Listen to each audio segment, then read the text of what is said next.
Good morning, dear students. Welcome to online portal of Dr. APJ Abul Kalam Technical University, Lucknow. I am Dr. Tarun Kumar Gupta, Associate Professor in Department of Mechanical Engineering in GL Bajaj Institute of Technology and Management, Greater Noida. Today, I discuss the subject Power Plant Engineering. The code of this subject is KME 076. Today is our first lecture. We will discuss introduction to source of energy. Dear friends, first of all you must know what is energy. Some fact about energy. See, energy is the capacity of doing work, and you know very well that energy can neither be created nor be destroyed, but there is a lacuna. It can convert from one form to another form, and we are using this point that it can convert from one form to another form. See, joule is the unit of energy, but joule is very small unit. Some bigger units are kilojoule, megajoule, sometimes we can use gigajoule also. When energy is measured with respect to time, it is called power, as joule per second is the famous unit of the power, that is known as also known as watt. Larger units are kilowatt, megawatts, etc. In our household we are using energy, electrical energy, and the measurement of electrical energy is with the help of an electric meter, and the unit is kWh, kilowatt hour, means 1 kilowatt unit or 1 kilowatt energy, 1 kilowatt power is consumed in 1 hour. It is known as 1 unit of energy. I am discussing this because this subject is power plant engineering. So, you must know each and everything about the power. How can we classify the source of energy? Though there are many classification of source of energies like renewable, non-renewable, conventional, non-conventional, but as per our syllabus, we have to discuss the conventional source of energy and non-conventional source of energy too. What are the conventional source of energies? The source of energies which were used before the first energy crisis are known as conventional source of energy. Now, which source were used before the energy crisis, and what is energy crisis?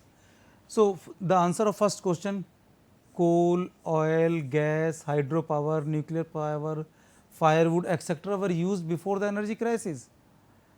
And after the first energy crisis in 1973, solar, wind, tidal, geothermal, etc.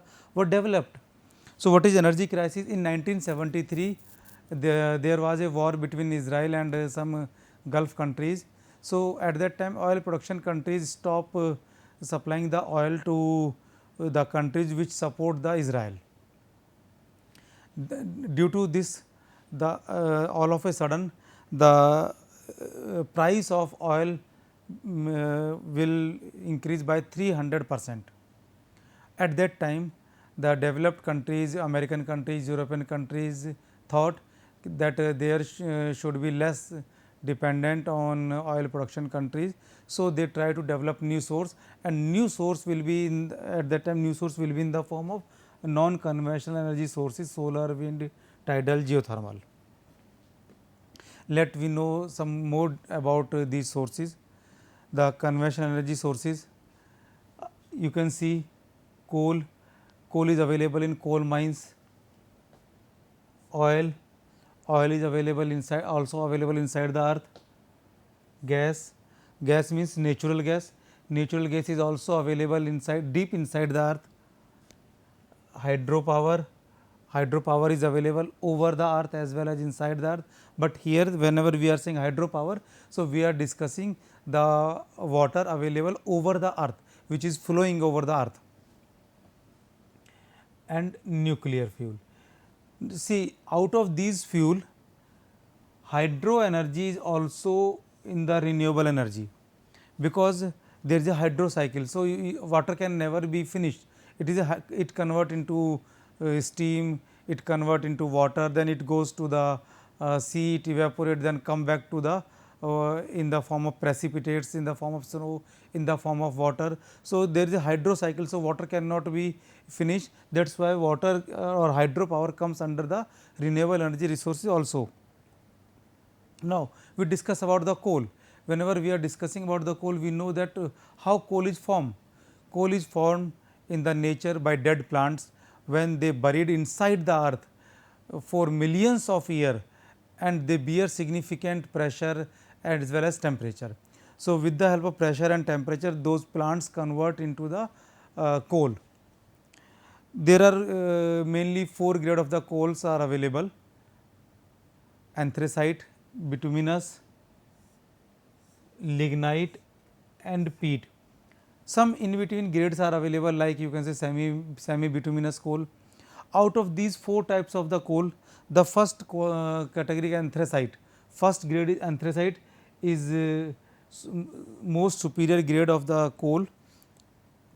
Let me discuss something about these coals. First of all, anthracite. You can see anthracite coal is the highest grade of the coal. It is mostly used in igniting. It is very hard, black, glossy and natural smokeless coal. You can see this is the anthracite coal, and in this coal approximately 90% of carbon is there, approximately 90% is carbon. So, you can see there is very less content as well as there is very less moisture. So, whenever we are saying about the quality of the coal, we always think about the ash as well as moisture content. So, less moisture, less ash means high grade of the coal, more moisture, more ash means low quality of the coal. The second grade of the coal is bituminous. You can see second quality of the coal is bituminous. This coal is dense, black and most available coal. You can see this in the diagram, but still we are not using anthracite or bituminous in our power plant, because these are the costly coals. So, which plant is used in our power plants to generate the power? That is lignite. So, lignite is third grade of the coal. Lignite is brownish, black, low quality power coal, and it is used in power plants. So, what is the reason behind it? Though this coal is less quality, this coal has more moisture, this coal has more ash content, but still it is used in our power plant. So, we use this coal in pulverized form, means we convert the coal into powder form and then that powder form burn like a gas. So, low grade coal can be burned efficiently in the pulverized form. Next quality of the coal is peat. Peat is brownish color coal and having very low grade coal, and it burns like wood. You can see the color of the peat coal, it is like wood or something like cow dung. So, it has very high moisture content, it has very high ash content. So, this coal is very less available. Now, if we are talking about the oil, you know how oil is formed. Oil is formed when large quantity of animals buried under the rock, seabed or earth for crores of years. See, coal produced when plants buried for millions of years, but oil formed when animals buried for crores of years. In, if we are talking about the world, Saudi Arabia is most oil producing countries, followed by Iran, Canada, Iraq, right. So, most of the oil producing country form a group which is known as OPEC group, oil producing countries group. Canada is out of the OPEC group. Now, gas. We are talking about the gas. Gas is also known as natural gas. Gas is used in our automobile vehicles. Gas is used in our domestic purpose for cooking. Gas is also used in power plant as gas power plant. Gas is available in deep inside of the earth, and gas is very rich in hydrocarbon. Mainly gas is rich in methane. Now, if we are talking about hydro, I told you that hydro means water. Water is available in the nature in large quantity, in abundant quantity, free of cost. The most important two features, it is available in abundant quantity and it is available at free of cost. Now, I told you water is renewable energy resources, it can never be finished because there is a hydrograph, hydro cycle, water evaporate and comes into convert into the form of precipitate and then comes back to the earth. Again it is flowing from mountains to sea through rivers and other channels, it evaporates and then come back to the earth in the form of precipitation. So, I told you ki water can never be finished. It is available in large quantity as well as free of cost. The only problem is the storing of the water. So, how water can be stored? Sometimes there is a natural reservoirs are available. If natural reservoirs are available, then that water can be used in the power plant. But if natural reservoirs or natural storage of the water is not available, we construct a dam to store the water. See, whenever we want to generate the power from the water, we need the combination of these two things. The power generation is directly proportional to Q into H, where Q is the quantity of the water, H is the head means height of the water. So, if 250 meter, 350, 300 meter height is available, then less quantity of water can be used, but if height is less, then you know you require large quantity of the water. That is why we create the dam to increase this H, this head, we create the dam. So, when head is more, in that case quantity of water is less required. Also, when you are using dam, you are storing the water, that water can be used for various purpose, that water can be used for power plant, that water can be used for irrigation purpose, that water can be used for fisheries purpose and others, right. Now, if we are talking about worldwide, China is the leader, world leader. China is producing maximum hydro energy in the world, and if we are talking about the position of India, India is at 7th position in generating hydro power. You can see we are generating only, our designing capacity is only 13% of the total power generation. So, out of the various resources available for the power generation, we are only able to generate maximum 13% of our power from hydropower.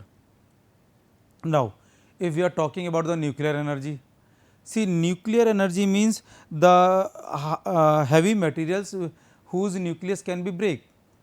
So, here we are using high radioactive materials, and in most of the cases we are using uranium 235.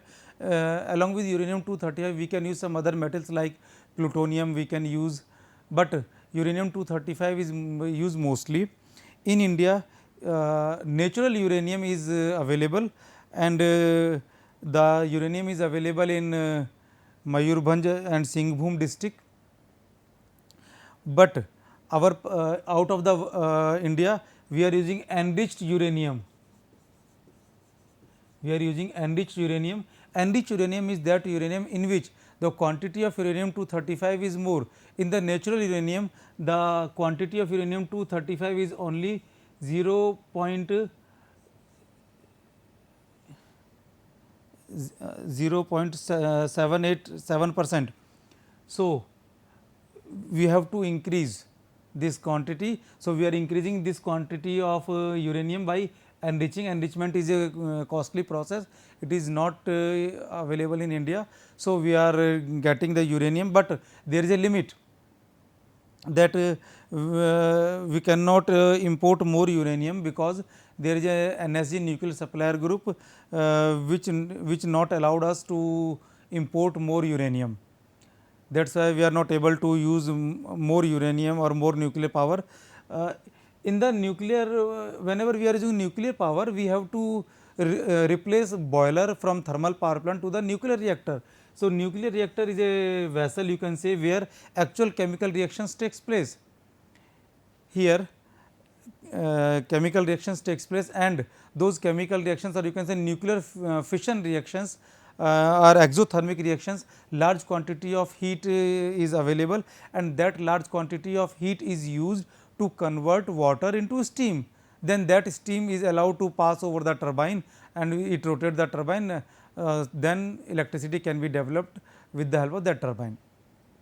Now, what is the need of using nuclear power or uranium? So, you can see 1 kilogram of uranium 235 can produce electrical power that can be produced by 4500 ton of high grade coal or 2000 ton of oil. Now, you can think about it that transportation storage of 1 kilogram of uranium against the transportation storage of 4500 ton of coal or 2000 ton of the oil.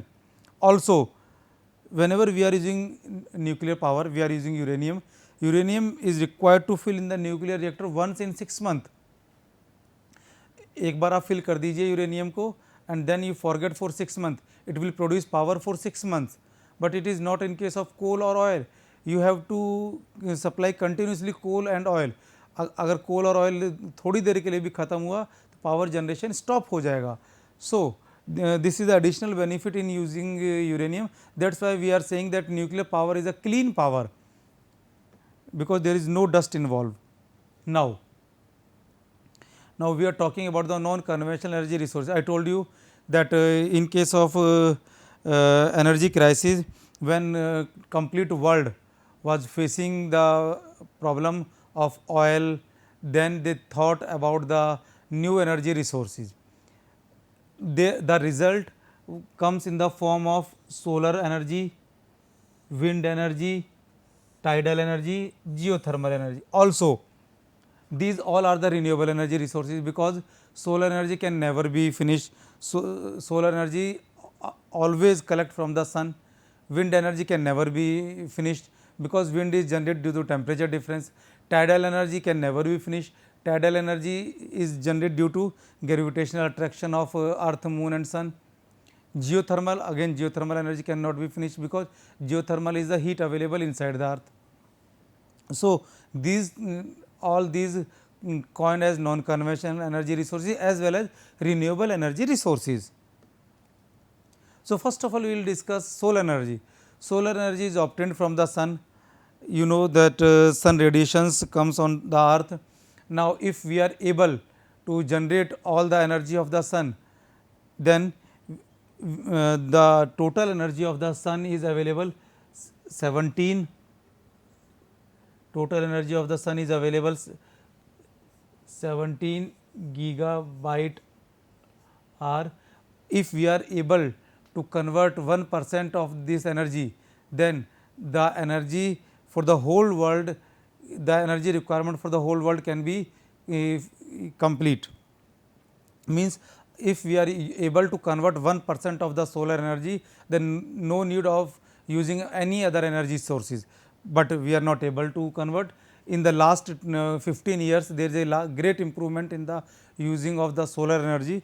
We are using solar panels, solar photovoltaic panel, and nowadays you can see the solar photovoltaic cells on the roof of the mostly commercial buildings, on the petrol pumps, on the hospitals, on the schools, on the colleges, as well in the empty spaces. Initially, when solar energy was developed, it was used for cooking purpose, for heating purpose. Later on, it was used for the generation of the power, and solar thermal and solar photovoltaic, two options were generated. So, initially there was solar thermal power plant. In the solar thermal power plant, we collect the solar energy, we heat up some liquid or water and convert that into the steam. So, water or some liquid convert into the steam, that steam is allowed to pass over the turbine. That turbine rotate, a generator coupled to that turbine and then electric energy was generated. Later on, due to advancement in the technology, solar photovoltaic cell was generated, developed, and nowadays only solar photovoltaic cell is mounted on the roof or on the vacant space. When solar energy falls on the solar photovoltaic cell, it generated DC. Then we are using a inverter which convert DC into the AC. That AC supply can be used as the same as available from the various power plants. Now, next energy is the wind energy. You know, wind is generated due to temperature difference. In the plain area there is very less wind. So, In the plain area we are not using wind energy much more. So, wind energy is used in the coastal areas as well as in the desert areas or hilly areas, because in the hilly areas, in the coastal areas, in the desert areas, there is a there is air is blowing at large velocity. When air is blowing at large velocity, we called it wind energy. We collect the wind energy with the help of a windmill, right. Initially windmill was used just to run the floor mills, आटा पीसने के लिए use हुआ करती थी. Later on it is used to generate the power. So, when windmill is used, the RPM or the speed of windmill is very less. It is 10 to 15 RPM, means 10 to 15 revolutions per minute, but we connect a gear train which increase the speed of the output shaft or the gear train. That gear train is coupled to the generator, and generator rotate and it convert mechanical energy of the rotor or of the shaft into the electrical energy. By this way we generate the power. Now, if we are talking about the worldwide, China is the largest wind power producing country, followed by the USA. The position of India is third. India it has third position of the in generating the wind energy. Now, next is the tidal energy. See, tidal energy, you can say tidal energy is a type of micro hydropower plant, because in the tidal energy we are using water to generate the electricity. I told you that in the sea there are high tide as well as low tides, and high tide and low tides are produced due to gravitational interaction between earth, sun and the moon. Now, in high tide water is coming out from the sea, away from the center of the sea. In the low tide water is moving toward the center of the sea. The high tide and low tide, one cycle of high tide and low tide is approximately 12 hours 50 minutes, or in roughly you can say in a day of 24 hours there are 2 high tide, there are 2 low tide. So, when water comes outside from the sea, this water is collected in a pond, which may be natural pond or may be artificial created pond, right. That water is collected. Now, when there is a low tide, that water is allowed to move to the toward the center of the sea over a turbine. जो water आपने pond में collect किया है, चाहे वो pond natural हो या artificial हो, उस पॉन्ड में से वाटर को एक टर्बाइन के ऊपर से क्रॉस करके हम सी में वापस जाने देते हैं. So what happened, turbine will rotate. When turbine will rotate means there is mechanical energy and that turbine is coupled with a generator. So, mechanical energy is converted into electrical energy with the help of a generator. By this way we develop the energy, we develop the power. If we are talking about the world, South Korea is the leader in tidal energy, followed by France and UK. In India there is no such tidal energy power plant. Sites has been identified. One site has been identified in Gujarat, other in Bay of Bengal, and very soon we will be able to develop power from the tidal energy.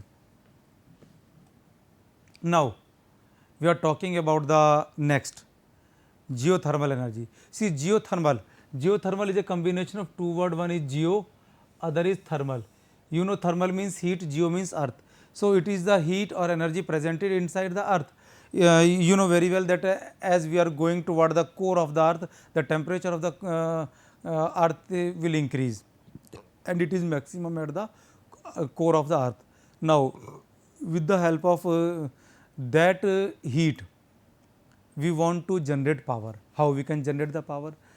We identify where more heat is available, where the hot rocks are available. So, we supply the water at the hot rocks. Due to that hot rocks, that water convert into the steam. That steam is collected and is allowed to run the steam turbines. In India, you can see various sites where hot water is available, various where steam is available. So, all that is due to the heat available inside the earth. If we are talking about the world, there are 5 countries: USA, Indonesia, Philippines, Turkey and New Zealand, which are generating geothermal energy, power from geothermal energy more than 1 gigawatt. So, they are in 1 gigawatt geothermal energy club. Out of these, US generate maximum energy, followed by Indonesia, Philippines, Turkey, New Zealand, right. So, this is the total about the non conventional energy resources. So, now this is our first lecture. I have tried to discuss more about the conventional and non conventional energy resources. Still, if there is any doubt, any question, we are ready to listen and we are ready to solve that questions. Thank you very much.